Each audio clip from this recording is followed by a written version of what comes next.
let us look at the pseudocode, friends. So public boolean is unique, takes an integer array as an input,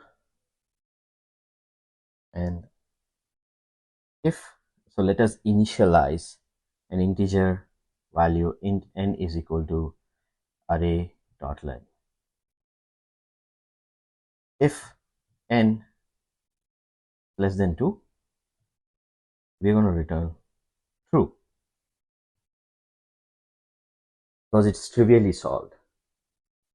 Else, for int t in the input array,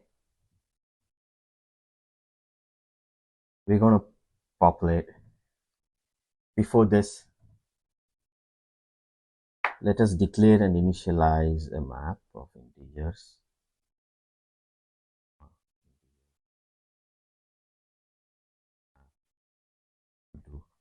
New hash map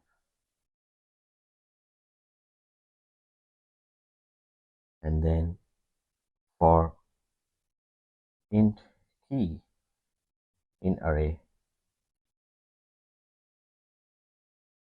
we're saying map dot put t or map dot get or default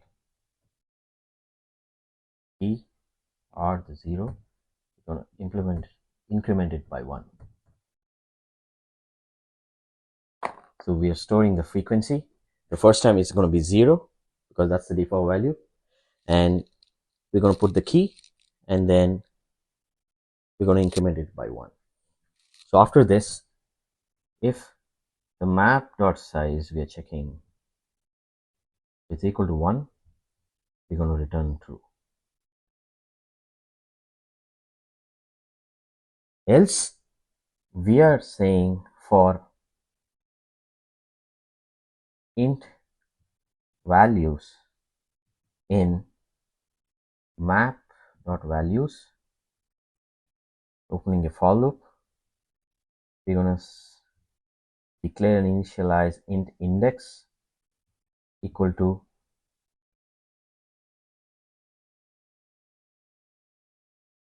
values minus 1, and then we're saying if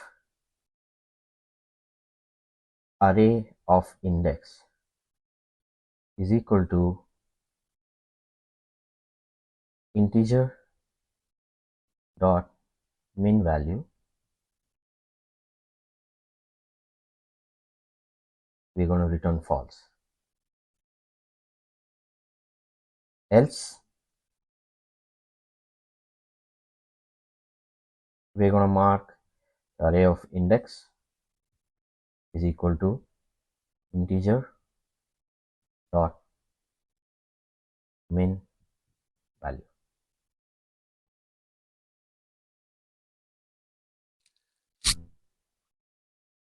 So what this does is, the first time if the it gets the value minus 1, whatever the value is there. So let's take the second example. 2 is 2 times repeat the frequency, 3 appears 2 times, 4 appears 2, 5 appears 2. So we take the value, we subtract it with 1, so it goes into the index 1. We mark it as, we check if it is equal to integer dot minimum value. It's not, because the input array, this is the first iteration, and then we mark the array of index, array of 1 as integer dot minimum value. And the second time we go to the second iteration, the value is 3, and we get the same index, value minus 1, 2 minus 1, the frequency, and we check the integer dot min value is already set. That means this frequency is a duplicate, so we return false.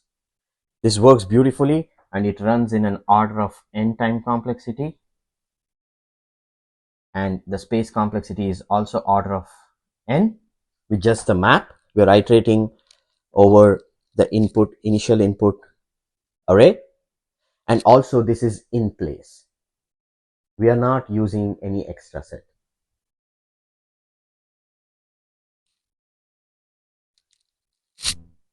I'll continue working on the hypothesis of the hypothetical function, which depends on the map size, the factors, and the array length. But this is an amazing solution. Kudos to Pavel. Thank you, Pavel. All credit to you. Thank you for working with me. I wanted to share this with everyone. We got it down to an order of n time complexity and an order of space complexity without having to use the set. I hope everyone enjoys this video. Thank you so much. And Pavel, I'm going to treat you with a coffee or a treat of your choice. Thank you so much for watching my video.